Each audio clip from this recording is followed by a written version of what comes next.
Bilubhang napakahirap pong talaga itong topic natin ngayon dahil it involves struggle, truth, and tawag dito yung pag-estima ng mga tao sa bawat isa. Involved po dyan yung parang kritisismo. Ayun, gusto ko sabihin, kini-criticize mga tao. At ang pinakamasaklap pong kritisismo, yung kini-criticize ka dahil sa iyong itsura. Okay? Unang-una, ang mga tao, bawat isa po sa atin ay unique. Huwag natin kalilimutan, tayo po ay nilalang ayon sa wangis ni Lord Jesus. Kaya si Jesus ang nakikita na wangis sa bawat tao kung totoo. Technically, God the Father, God the Son, God the Holy Ghost, nag-usap-usap bago lalangin ang tao. Ginawa muna niya ang mga bagay-bagay, ang mga hayop, bago niya likhain ang pinaka-obra maestra niya. Ano ba ang pinaka-obra maestra ni Lord Jesus? Ayan na yung mga tao. Yan ang pinaka-create niya. Mga tao. Pinaka-obra maestra. At ang sabi po ng Bible, tayo po ay nilalang ayon sa wangis ng Panginoong Hesukristo. Okay? Ayon kay Jesus, ayon sa yes. Kaya, yung maliitin mo ang isang tao just because he looks like that or she looks like someone na pinagtatawanan mo and all that, ito po ay hindi nakapagbibigay ng luwalhati o gloria o kaluwalhatian kay Jesus. We really need to really take good care of our actions and steps. It should be glorifying Jesus and Him alone in everything and in every way. So, do you have your Bibles with you? Alam niyo sa Bible, talagang Apostle Paul reminds us of not comparing our works or our loads to others also as well. The Apostle Paul, the Apostle of Grace, makikita po natin na napakahalaga po sa kanya ng hindi pagkukumpara ng mga sari-sarili. Lalo na yung titignan mo dahil sa itsura, sa look, sa kulay, may maputi, may maitim, may medyo yellowish ang kulay, at yung iba sa katawan naman medyo payat, at yung iba naman nai-insecure tulad po nung isang nakausap po nung the other day. She was so insecure sa kanyang figura dahil ang taba-taba na raw niya. Sabi ko, simple lang, magpapayat po kayo, te. Di ba? Kung na-insecure ka, baka naman kalooban na rin ng Lord na medyo magpapayat ka na. Di ba? So, yan po ang simple lang naman po. Tingnan po natin ang mga Biblia. May mga Bibles po ba kayo, mga kapatid ko sa Panginoong Jesus? Ano ba yun? Ito, nakaano na pala. Lagyan ko na ng tanda. Okay, the Bible is very clear. Okay, it's in Galatians chapter 6 verses 4 to 5. Galatians chapter 6 verses 4 to 5. Okay, sabay-sabay natin basahin. But let each one examine his own work, then he will have rejoicing in himself alone and not in another. Sa ibang salin sa Tagalog, ganito yan nakalagay sa Tagalog, hayaan mong gawin mo ang iyong mga ginagawa at hindi mo ikukumpara ang sarili mo sa gawa ng iba. Sa Tagalog maganda. Pero siyempre NKJV dito. Ito pa maganda. For each one shall bear his own load. For each one shall bear his own load. Ayan po. Tandaan natin para matandaan. So, ayun.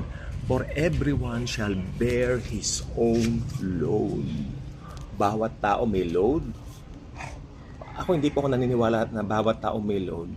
Kasi ako naubusan ng load, nagpa-load po ako. Joke. 30 pesos. Nagpa-load ako. Hindi yun ang sinasabing load. The Bible clearly states, each one, kumbaga, wag mong pakialaman. Okay, meron pa pong isang incident sa Bible. I wonder if I'm going to locate it here right away so that for us to, kasi, okay, where's that? Okay? Okay?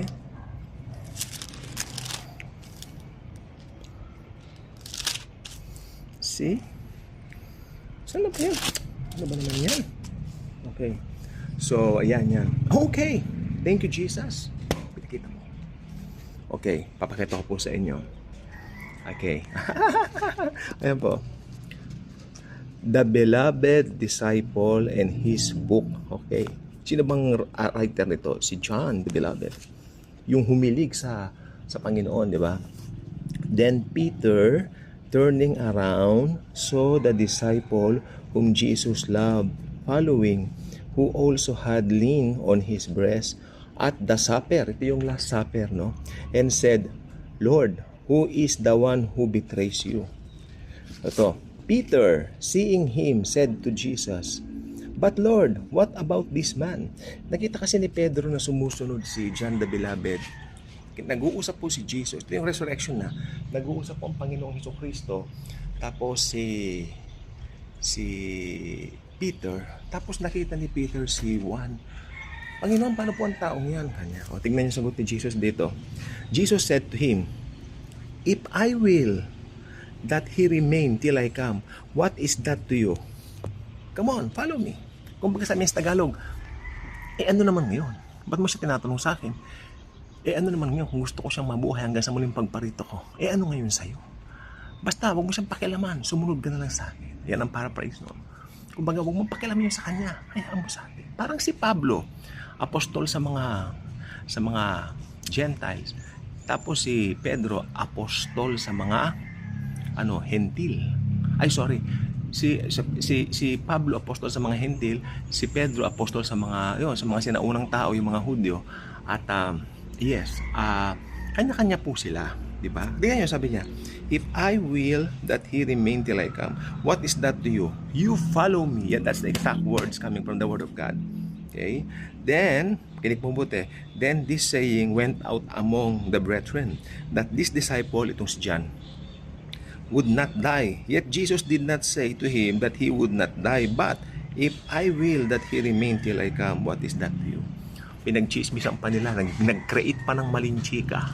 Nagchikahan pa. Sabi niya, Hoy, may balita. Hindi raw machuchugi si Diana. Hindi raw mamamatay hindi matetegi si Juan. Chismis lang yun eh. Hindi naman sinabi ng Panginoong Jesus na hindi siya matetegi. O na hindi siya madededo. Kaya sabi lang niya, kung gusto kong siya ay datnan ng aking muling pagparito, anong pakialam mo? Anong sa'yo ngayon? Sumunod ka sa akin. Ayun ang sinabi ng Jesus. So, yan po. Maganda, natutuwa lang po kasi even Jesus himself, ayaw niyang kinukumpara natin ang sarili natin sa iba. Okay, something I would like to share. Meron po kaming isang kasamahan dati. I think in my past videos, I already shared this. Once lang, no? Pastor po siya, nakasama namin sa pumunta kami nag-tour kami sa Asia, Singapore and all that. Lahat basta sa Asia nag-tour kami. Okay. Nung nandoon kami sa isa sa mga pinuntahan namin sa Singapore. Nagkakwentuhan kami ng pastor na to. Bro, kanya sa akin, alam mo naman, nanotice mo ako, maitim ako, I'm not good looking, sabi niya. Ako naman sabi ko siya, no pastor, you are good looking in the sight of God. In the sight of God, paano naman sa sight ng tao? Kasi alam nyo, real talk, maitim po siya, galing sa baryo, tapos talagang maitim ang kulay niya, tapos ang ilong niya talagang basta ibang shape, no, and all that. Pero sabi niya sa akin, kahit na ganito yung itsura ko, pag naaalala ko yung itsura ko, nahihiya ako mag-preach. Hindi ko kayang mag-preach. Pero pag naalala ko kung sino ako kay Jesus, doon ako ganadong mag-preach. So, yun. Kaya tumingin tayo kay Jesus, yun ang sekreto. Kung titingin lang tayo kay Jesus, we don't have to compare ourselves sa ibang mga tao. Basta tumingin lang po tayo kay Jesus Christ. At tayo po ay actually mananagumpay na po tayo. We will not become mananagumpay o overcomer. We are already more than conquerors because of Christ. Okay? So thank you po sa panonood po ninyo. Huwag niyo ikukumpara sa inyo sa iba. Unique kayo, mahal kayo ni Jesus bilang kayo. So ipagmalaki ninyo, ipagyabang niyo ang mga itsura niyo. Thank you. God.